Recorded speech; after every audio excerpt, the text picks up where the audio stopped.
I don't take for granted the LeBron stuff. It's unfortunate, actually. Not to go on a little tangent here, but it's actually unfortunate. LeBron's complaining about an and one, right? That is gameplay. Leakers and insiders love two things, and the Lakers gave them both this week. They gave them a sound bite, and they gave them a confession. J.J. Redick, the Lakers head coach who walked into Hollywood with a resume full of bold takes and an ego for detail, stood in front of microphones and said something that will not stop echoing through league circles. He did not dance around the subject. He did not couch his concerns in coach speak. He told the world in plain language that he was done with the slow, invisible erosion of authority that comes when one player's influence bends the whole organization to his will. That admission is seismic because it finally names what everyone always suspected, but nobody wanted to say out loud. Coaching LeBron James is not a job. It is a negotiation, a constant management problem, and now a public test. From the moment Redick took the job in June of 2024, he signed on to one of the most dangerous gigs in sports. The Los Angeles Lakers are under a microscope at all times, and the pressure is not theoretical. It chews up coaches, even the great ones. Frank Vogel won a title and was gone. Darvin Ham took a roster many had written off deep into the playoffs and still lost his job. That history is the backdrop to everything Redick said. He was honest about that context. He admitted that he knew the risks, that he knew what the job demanded, but he also made it clear that some things were becoming intolerable. His line, "I am not doing another 53 games like this," struck like a challenge. It was not a tactic. It was a boundary. Dillon Brooks and LeBron, the first altercation, LeBron should have been thrown out of that game. He was pushing the ref. When does an NBA player get to push a referee and stay in the game? He pushed the referee. So, what is the real reason he says he is done with LeBron? Strip away the headlines and the social frenzy, and it boils down to one relentless reality. LeBron James is not just a player. For more than 2 decades, he has been an institution and a power center.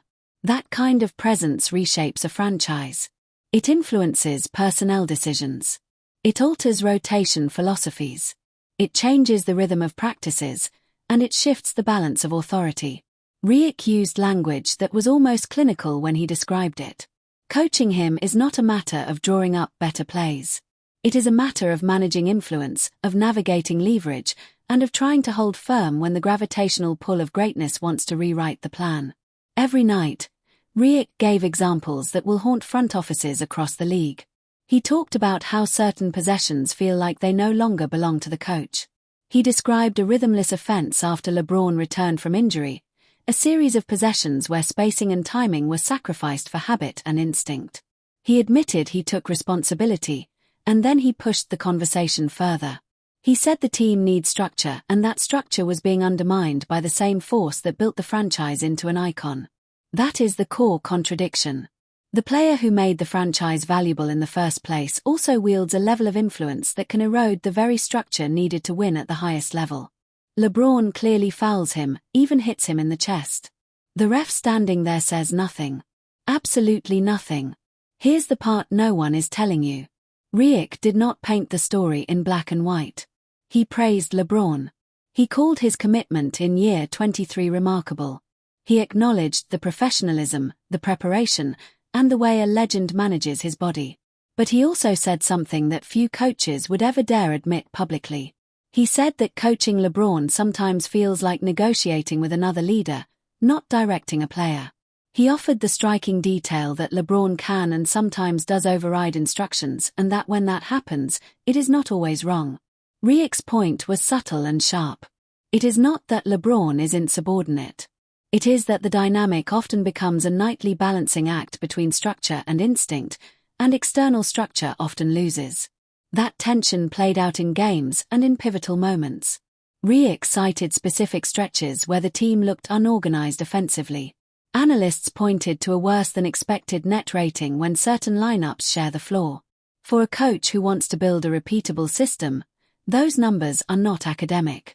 They reflect a mismatch between intention and execution.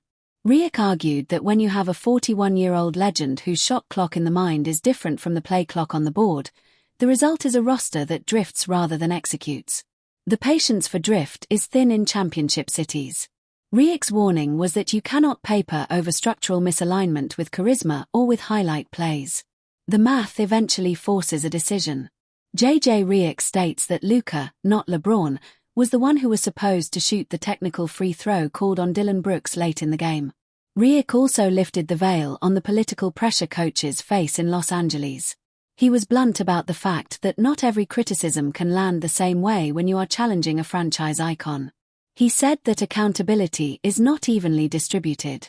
When most of the roster is built around what one player wants or what one player's camp negotiates, the coach has to decide whether to back a principle or back a star.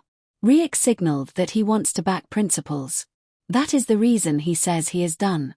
He is tired of walking the tightrope where every micro-adjustment becomes a major negotiation, where film room critiques morph into headlines, and where organizational patience is tested by conflicting loyalties.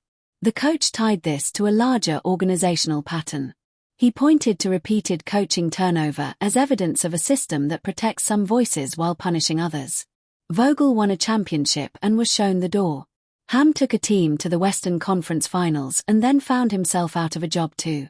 The pattern, Riek suggested, is not about coaches failing at the X's and O's. It is about the friction that occurs when a franchise attempts to be both a team and a standing ovation for one of history's greatest players. He asked, in effect, whether any coach can truly lead when the definition of success is sometimes measured by a narrative rather than by constancy of process. Of course, the players on the roster feel this too. Riek talked about the daily grind in practice, the film sessions that have to be exact because championships are built on tiny details. He spoke about the micro day-to-day work that consumes a coach and why he felt compelled to draw a line. He said there were moments where his message was not getting through because the structure kept bending, and that is a nightmare for a coach who believes in system repetition and accountability. He framed his stance as an act of care, not as a personal vendetta. He spoke about the micro day-to-day work that consumes a coach and why he felt compelled to draw a line. He said there were moments where his message was not getting through because the structure kept bending, and that is a nightmare for a coach who believes in system repetition and accountability. He framed his stance as an act of care, not as a personal vendetta. He said he wanted to salvage a season, not start a culture war. But he also made clear that coaches cannot keep absorbing the same friction without the tools to enforce standards. Naturally, the media framed his comments as a showdown. Social feeds are filled with take after take about loyalty and legacy. LeBron's defenders said Riek was naive or reckless. Others cheered the coach for finally saying what many had thought for years. But Riek's message was more practical than theatrical. He demanded clarity on how decisions were made. He wanted to know who sets rotations, who decides minutes, and how the organization balances reverence for a legend with the durability of a system.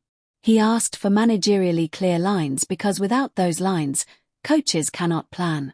That task is not radical in other industries, but in the high-emotion world of the NBA, it is a live wire. What happens next is the real story. Riek did not call for public removal or for punishment. He called for alignment. He said he was not quitting on the team, but he was done letting an unresolved power dynamic dictate outcomes. That is a different posture than a public resignation. It is a demand for the kind of accountability that can only come from ownership and from a front office willing to place long-term structure above short-term optics. Riek knows that might be a bridge too far. He also knows that without it, his job becomes impossible. The reaction inside the locker room was predictable. Some players wanted clarity because the coach's honesty felt like an opportunity for structure to finally win out. Others bristled because their world had been rearranged publicly. The franchise's front office now faces a choice. They can line up behind a coach who is asking to be empowered to enforce a system, or they can double down on the star-led equilibrium that has defined the team for years. Either road will have consequences. In the near term, they must navigate media storms, trade season calculations, and the playoff race. In the long term, they must decide what the identity of the franchise will be when the names that define it change. Riek's moment will not be a footnote. It is the kind of public crack that invites questions from bettors, from rival executives, and from any free agent who wonders what leadership looks like in Los Angeles. If ownership sides with the coach and gives him true authority, it could signal a structural shift that reverberates well beyond this season. If ownership protects the status quo, it will be another data point in the pattern of coaches who cannot fully execute because of an influence imbalance. Riek made his decision. He put it on record. That alone changes the conversation. In the end, this is not a simple story about one man and another man. It is a story about institutions that must choose between celebrity and structure. It is about the cost of orbiting a generational talent and the toll it takes on those whose job is to build repeatable processes. Riek was not looking to humiliate anyone.